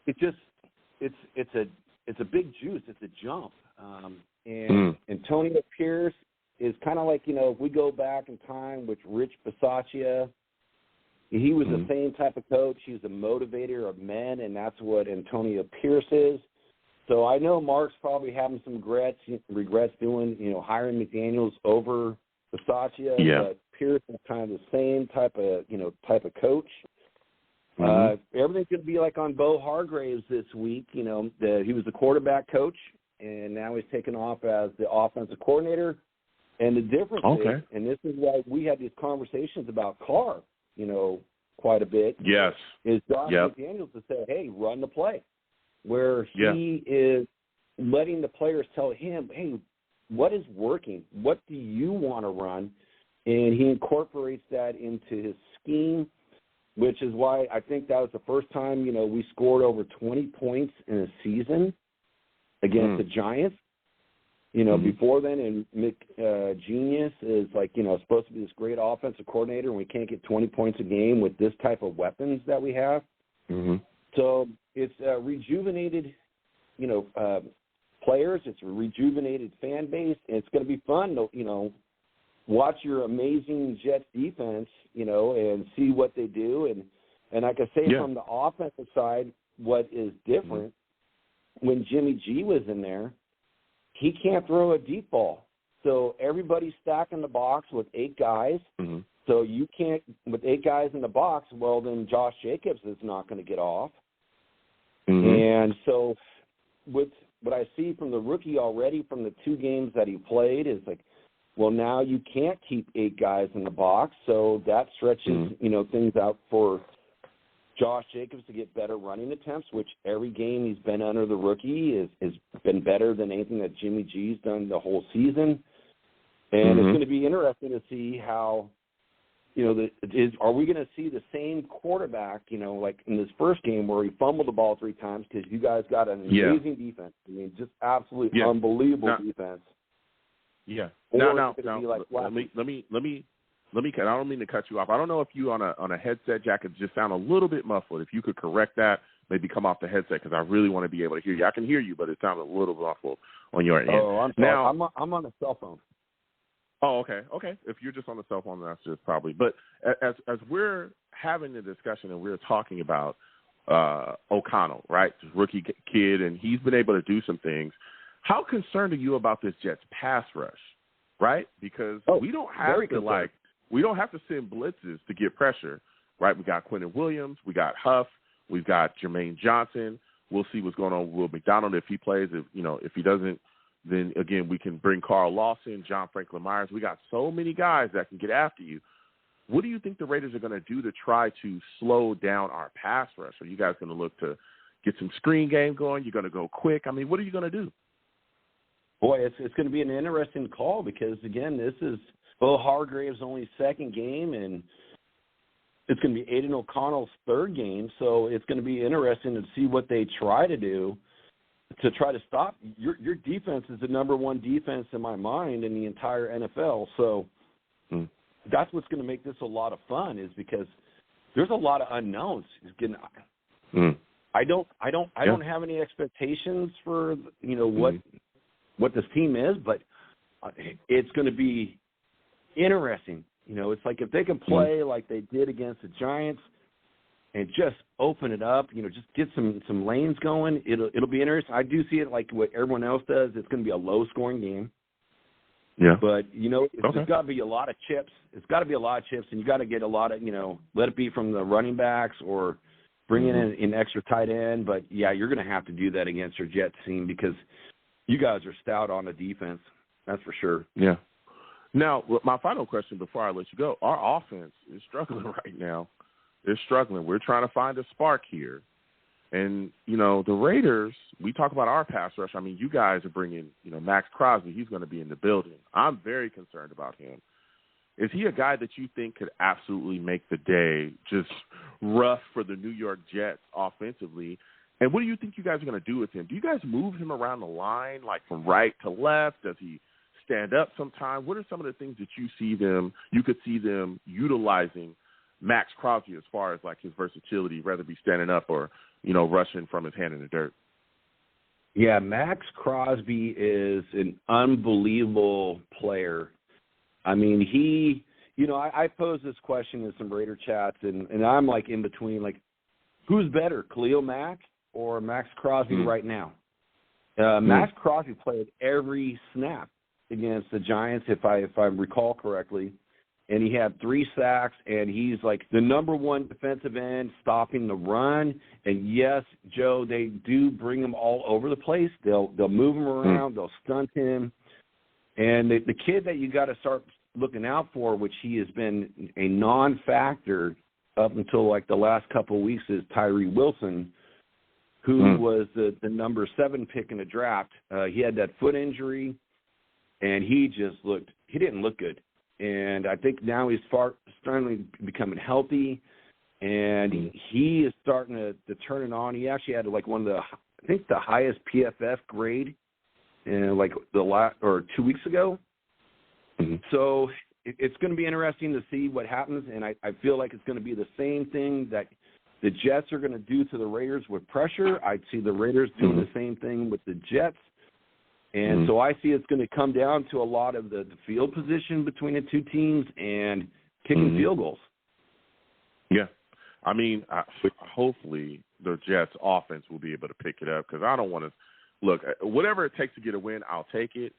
But I need to see us start finishing and scoring points, okay? I need to see the Jets finish in the red zone and get it done. And I know that Crosby is going to get moved around because he is a weapon. And he's been good out there for a long time. Like I tell people, I'm on the West Coast. I watch the Raiders, okay? That football team has some pieces on it, and he's one of the bigger pieces, especially defensively, that will wreck your game. But I think that what the Jets will be able to do is run the football a bit more effectively because you guys do struggle to kind of stop the run, correct? Well, that was by the stats. Yes, the rankings are not that great, but a lot of that is not the last 2 or 3 weeks.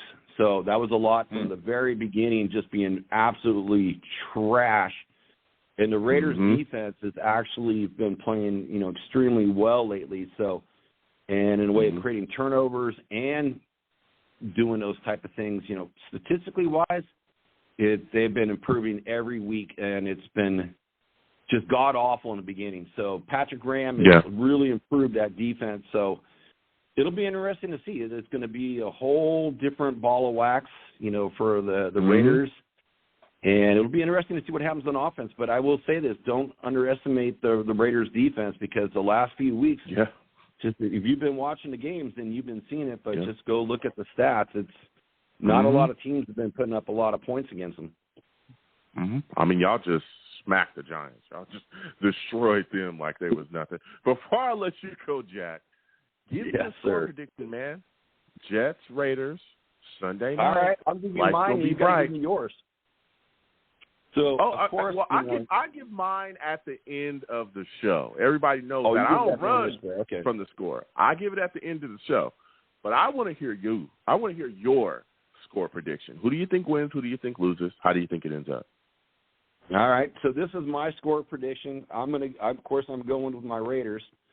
I'm going 2017. I think it's going to be a very low-scoring game. Okay. 2017. All right. So I think it's going to be a game of field goals, in all honesty. Okay. Jack takes the Raiders 20-17. Whoa. Come on, Joe. Nope. Listen, Jack, it was phenomenal to speak to you. I always enjoy having a chat. I'll see you. We'll see what happens Sunday. Next time I have a show, Jack, I want to hear from you, man. You always got great takes. All right, Joe. It's good to talk with you. Good to talk with the New York Jet fans in the chat. And we'll see you guys on Sunday. Absolutely. Salutes.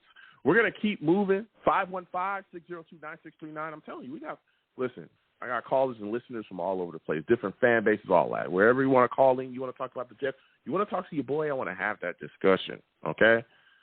Even if you want to pick the Raiders. It's all good. You know what I'm saying? We're trying to find our way. We're going to keep on going on with these lines again. 515-602-9639. 515-602-9639 is the number. Call in. We're taking all callers. Next, we're going to Mac. Mac will come in directly to you. 609 will come to you next, but we got to get to Mac. All right. Mac, salutes. I want to thank you for calling in. We've been having this discussion, man. Jets, Raiders coming up Sunday night. Give me your thoughts on what you're seeing, man, from the Jets offense. How concerned are you about them not being able to step up and put something together against the Raiders, man? Hey, Joe. Switch to you as well. Marine. Hey, Joe. You're breaking up kind of bad. So much Mac. bad. You're breaking up kind of bad. You can. Okay, you're good. Go maybe ahead. I'll call back. Okay, go ahead and call back, Mac, and we'll get you back on. We're going to keep getting to these lines. Again, 515-602-9639. Next, we're going to go to Mike, man. We're going to Mike from Tom's River. I know he's going to give us some takes. For those of you that do not know, listen, Mike is a savage.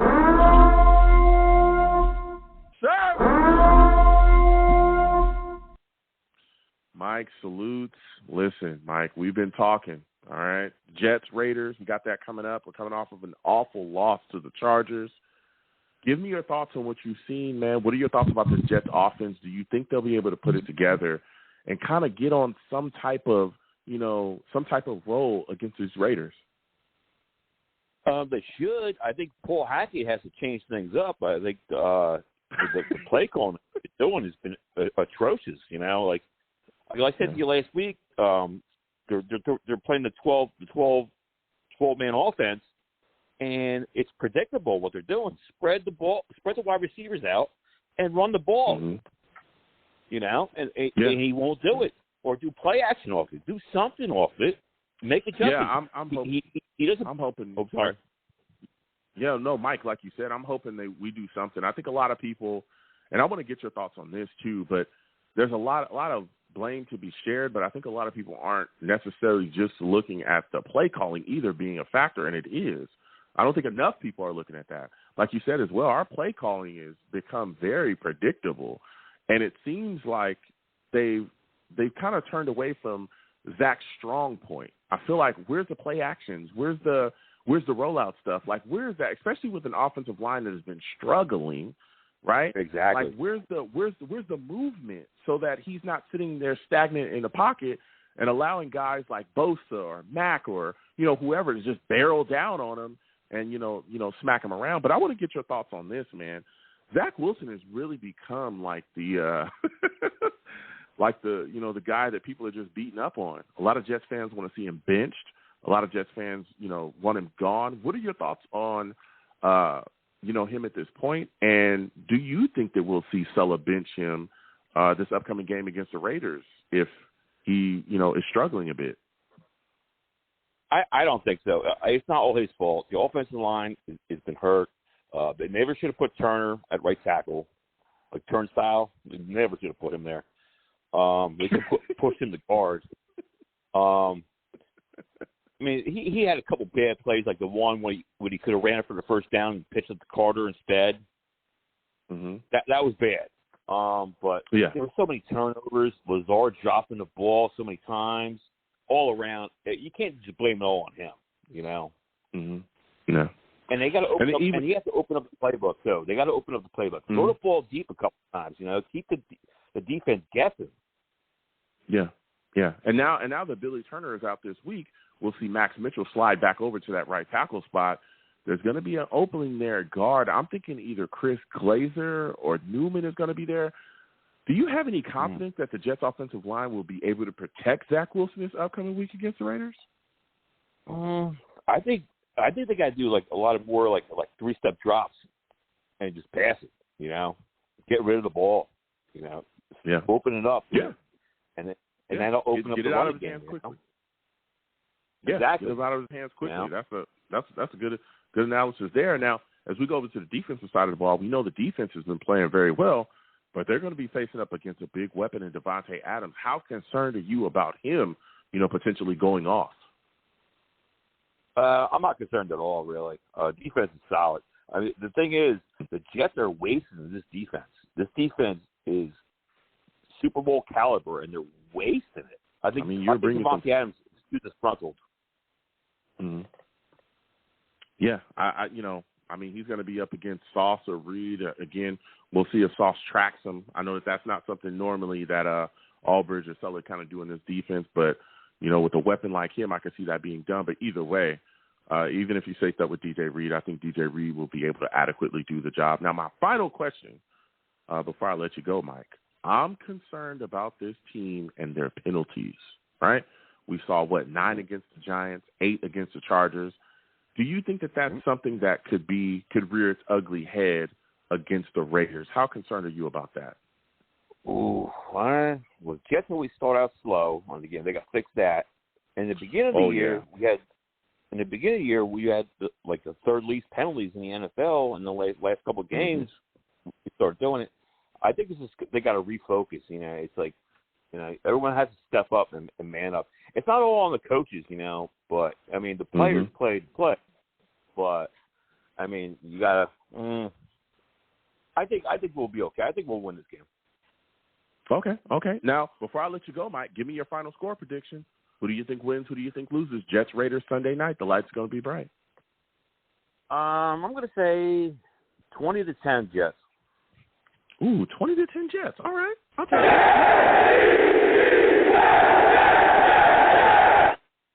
Listen, Mike, I want to thank you for calling in. Next time I have a show, I want to hear from you, man. You're bringing hot takes from Tom's River. I respect it. Thank you, Joe. Have a great weekend, and let's go Jets. Same to you. You have a good one. Go Jets. You already know what time it is with me.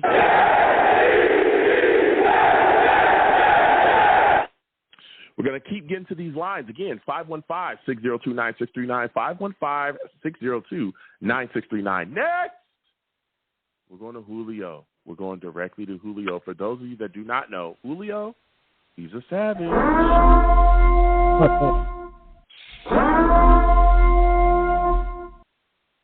Julio, salutes. I want to thank you for calling in. Listen, Julio, we've been having a night, okay? A lot of Jets fans that want Zach Wilson up out of here. The offense stunk against the Chargers. The play calling is horrific. We can't run the ball. Alan Lazard is dropping everything coming his way. Yeah. Garrett Wilson even fumbled, man. What are your thoughts about this Jets offense right now and just how bad they're playing? Look, we've been suffering with this offensive line for a long time now. Yes. And I tell you what, I feel bad for Zach because everybody blaming Zach. Did they forget Aaron Rodgers went on the shelf because of the offensive line? Did they forget that? Julio. Zach was running for his life. He's running for his life. And then they were thinking of bringing a Kirk Cousins and Tom Brady. Come on. they would have been on the shelf too. Come on.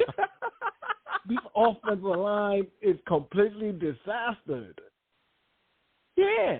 You can't win like that. And I feel bad for poor Zach because he's trying to do good. And matter of fact, this year I feel like he's doing better than he did last year. Okay.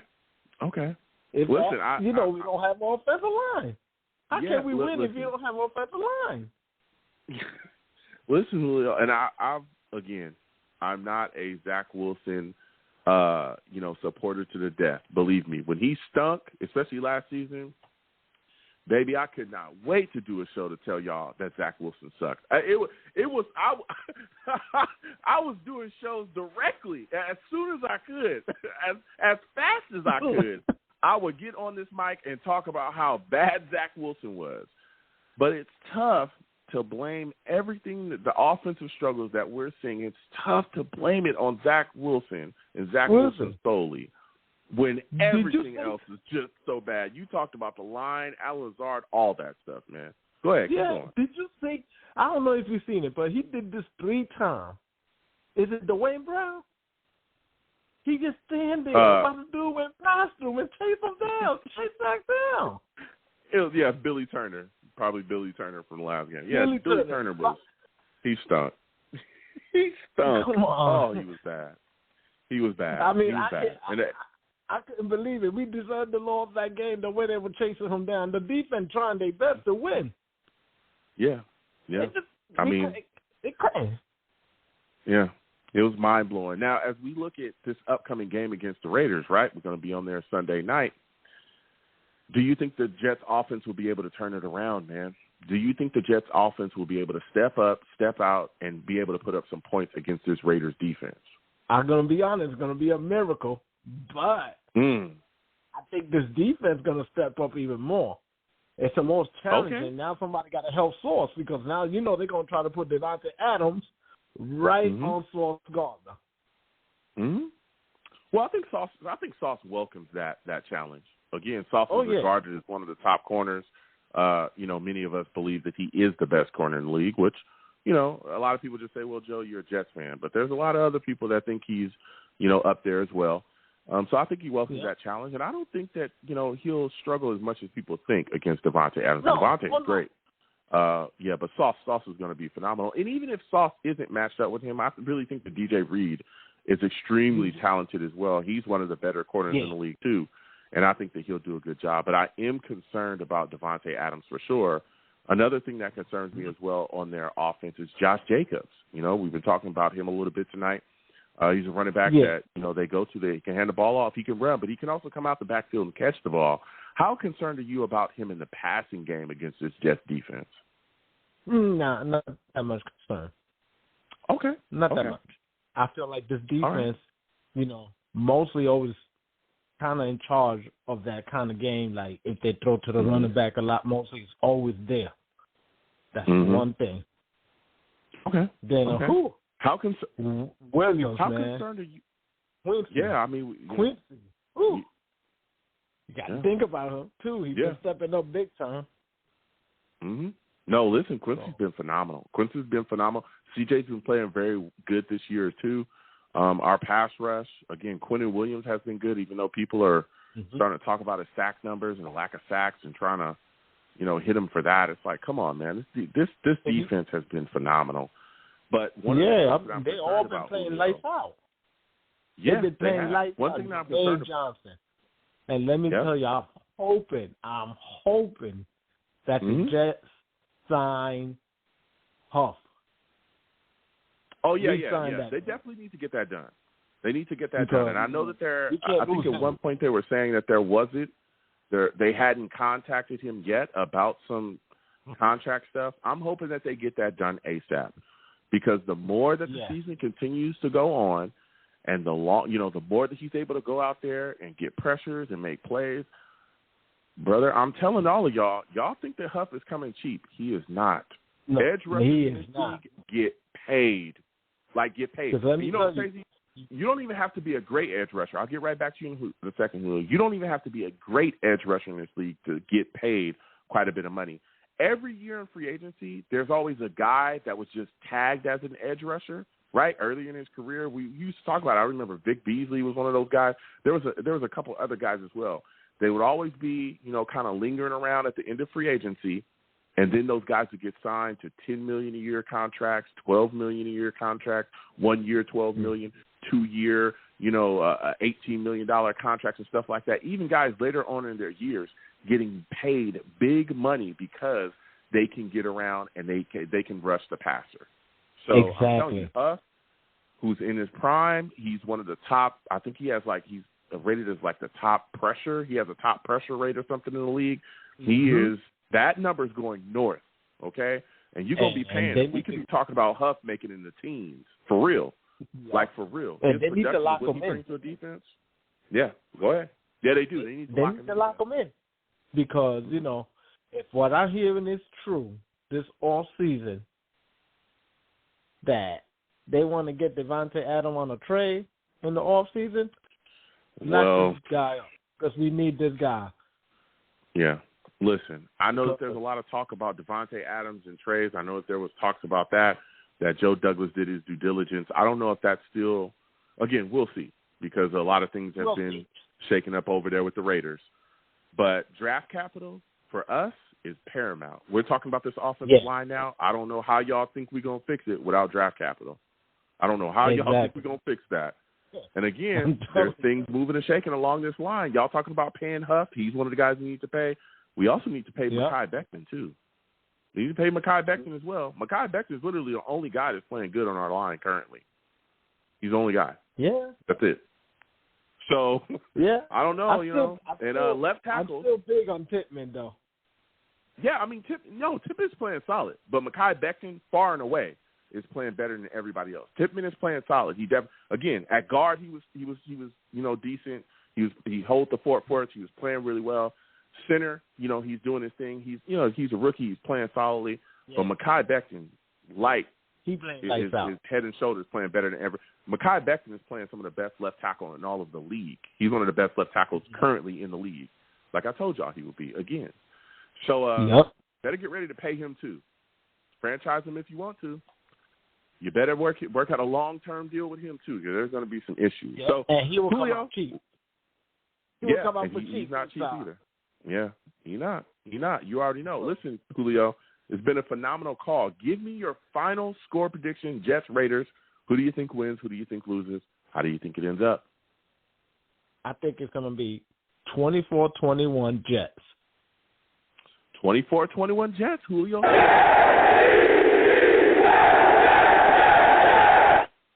Listen, Julio, this was a phenomenal call. The next time I have a show, I want to hear from you, all right? All right, gotcha. You have a good one. Listen, Julio calling in with some takes, man. Julio calling in some takes.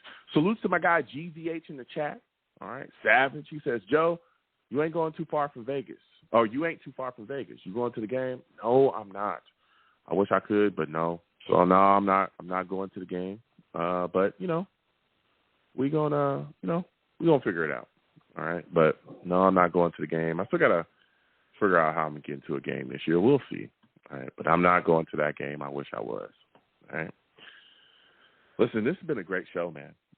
I'm talking phenomenal. Excuse me. A lot of takes flying. Let me give my final score prediction here. I'm looking at it, man. I think the Jets offense is going to step out and do some things. I'm just feeling something that they're going to be able to put some things together, okay? I think they're going to be able to come out and run the ball against the Raiders. Breece Hall, I think, has a solid game. I think he's going to be able to come out and do some things in the passing game as well. And I think Zach Wilson is going to play a bit better because I think the offensive line is going to be a bit better as well. I don't think Crosby is going to have I don't think he's going to absolutely destroy us. I'm hoping and I feel that Nathaniel Hackett's going to have a game plan to, really compartmentalize him and not allow him to just go wild, okay? Because he can go wild. But if we can contain him and get him, block, chip him, stuff like that, that's going to be big for us. And I think that they'll have a game plan to do just that. I think the Jets defense is going to be lights out, though. I think they're going to maul O'Connell. They're going to get all over him. And I think Davante Adams is going to have a really tough time. I'm also concerned about their tight end as well, Mayer. A little bit worried about him. But I think that the Jets defense is going to put in work, man. And I think we'll get some turnovers in this game as well, some strip sacks from O'Connell, and maybe an interception or two. So with that, I think the Jets offense is going to do just enough in this game. I think it's going to be low scoring. I am taking the Jets to beat the Raiders in Vegas Sunday night with the lights super bright, 17-7. 17-7. I'm taking the Jets.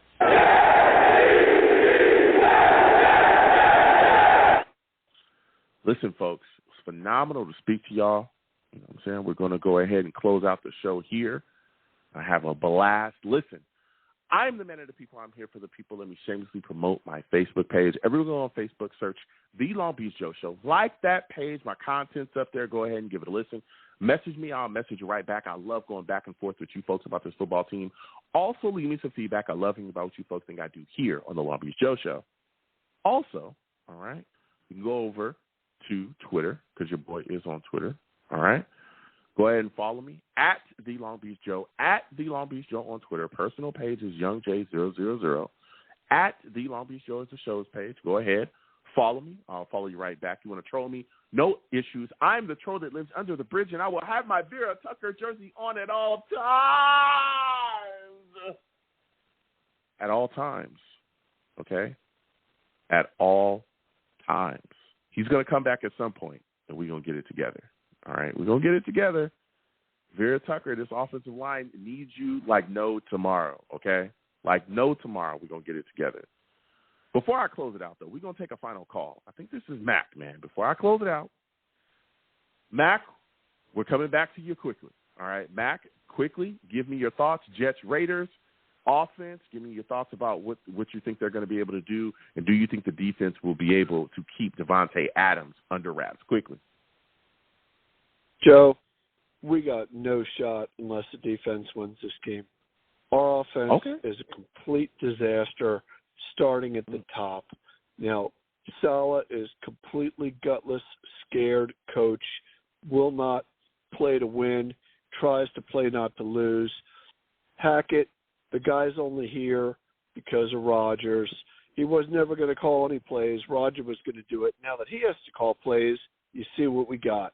The offensive line, there's no way our offensive line could be as damaged and beat up as last year. You know, that's how it goes, man. Our receivers, again, Rodgers brings two more guys that are giving us very little or nothing. So I'm completely discouraged. Yeah, Zach's not playing well, but let's throw the ball down the field, Joe. Let's loosen it up for Brees. And what the hell, throw it downfield, man. You know, what's the worst thing that's going to happen? It's not happening now. Thanks, Joe. Yeah, give me your score prediction, man. I'm betting we're going to score one more field goal than last week, Joe. I'm going to go 17-9 Raiders. Ooh, 17-9 Raiders. Oh. Listen, Mac, thank you for calling in. You have yourself a good one, all right? Man. Whew. Mac took the Raiders quickly. He got up out of here. I hear the frustration. I understand. Continue to close out the show here. All right, for those of you that may not know, go on over to YouTube. I'm on YouTube as well. All right, type in Long Beach Joe Jets. Long Beach Joe Jets on YouTube. All right, subscribe to the channel on there. Give the video a thumbs up. All right, also when you subscribe, hit that notification bell so when I post content, you'll be in the know. And if you don't troll me, get in those comments, and I will troll you right back on there as well. And as always, people, when you see me in person, because you will see me in person, it is arms out, chest open, free hugs for everyone. Free hugs for everyone. The hugs will cost you absolutely nothing. I want to thank you folks for taking the time out of your day to join your boy, to talk to your boy, to interact with me any way that you do. Those of you in the chat, all the savages, if you're listening, no matter where you're listening to me from, I appreciate you. Without you folks, I'm absolutely nothing. Thank you for taking the time out of your day to interact with your boy any way that you do, all right? So until the next show, you folks have a good one. Peace.